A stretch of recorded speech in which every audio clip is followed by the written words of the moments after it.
Why did CCTV's cameras suddenly focus on the production line of Russia's K52 Alligator? Could it be that China's Z-10 attack helicopter truly no longer meets the PLA's needs, necessitating the urgent introduction of this heavy-armed helicopter? This seemingly simple question involves more than just comparing the performance of one or two pieces of equipment. It represents a profound reflection on the future development direction of China's army aviation. When CCTV's footage revealed the K52 production line, the military observation community erupted. This heavy attack helicopter, nicknamed the Alligator, indeed boasts impressive specifications on paper. Its maximum takeoff weight of 10.8 tons surpasses many comparable models. Its payload capacity exceeding 2 tons allows it to carry 12 9K121 Vortex anti-tank missiles and 2 B-8V-20 rocket pods in a single sortie. The nose-mounted 2A4 230mm cannon can penetrate 15mm homogeneous armor at 1,000 meters and employs multiple ammunition types for diverse targets. From a design perspective,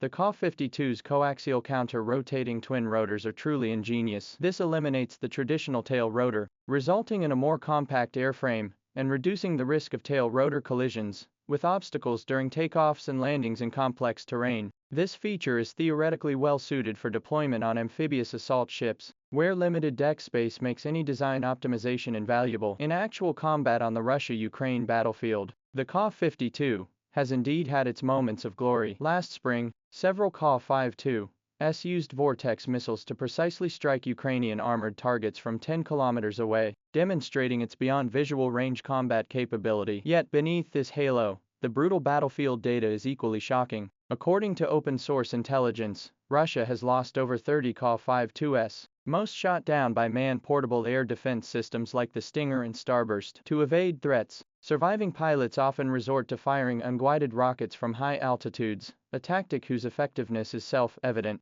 These battlefield lessons cast a heavy shadow over the K52's combat value. Turning to China's own Z-10 attack helicopter, its development journey has been fraught with challenges yet ultimately fruitful. As China's first domestically developed dedicated attack helicopter, the Z-10 faced the immediate hurdle of insufficient engine power upon project initiation. Early prototypes even required removing armor and adopting lighter composite materials to achieve basic flight performance. However, after over a decade of relentless effort, the latest WZ-10 has undergone a complete transformation. Its maximum takeoff weight has increased to 7.5 tons. While still classified as a medium helicopter, its payload capacity has significantly improved, enabling it to carry 8 KD-10 anti-tank missiles and 2 multiple rocket launchers simultaneously. More impressively, aerodynamic optimization and fuel system improvements have extended its range by nearly 400 kilometers compared to the K52. This means the WZ-10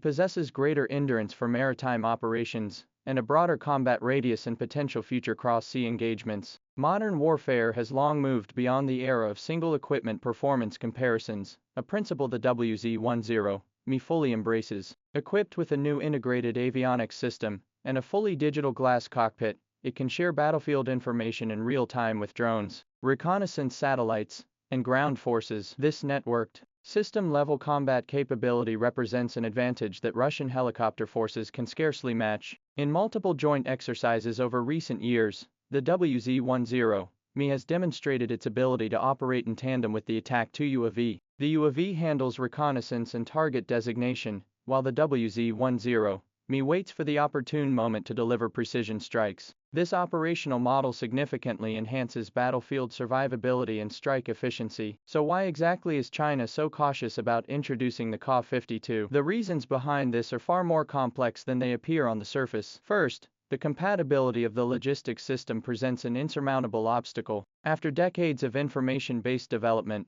the PLA has established a unified command-control communications computing intelligence surveillance reconnaissance (C4ISR) system across all its forces. Every combat unit must be able to seamlessly integrate into this system. The Russian-made electronic equipment and data link standards used by the K52 are entirely incompatible with China's combat systems. Forcing its adoption would not only require establishing a separate maintenance system, but also necessitate continuous imports of expensive Russian missiles and components. In the long run, this would create a bottomless financial pit. India's military abandoned the K52 in favor of the American Apache, precisely because it was plagued by such logistical compatibility issues. Second, from the perspective of carrier adaptability, the K52 is also not the optimal choice. Although its coaxial rotor design appears well suited for carrier operations, actual calculations show that due to its large fuselage height, it occupies far more space in the hangar than anticipated. In contrast, China's Type 075 amphibious assault ship requires a multi-role helicopter platform like the Z-20. Not only can the Z-20 perform anti-submarine warfare,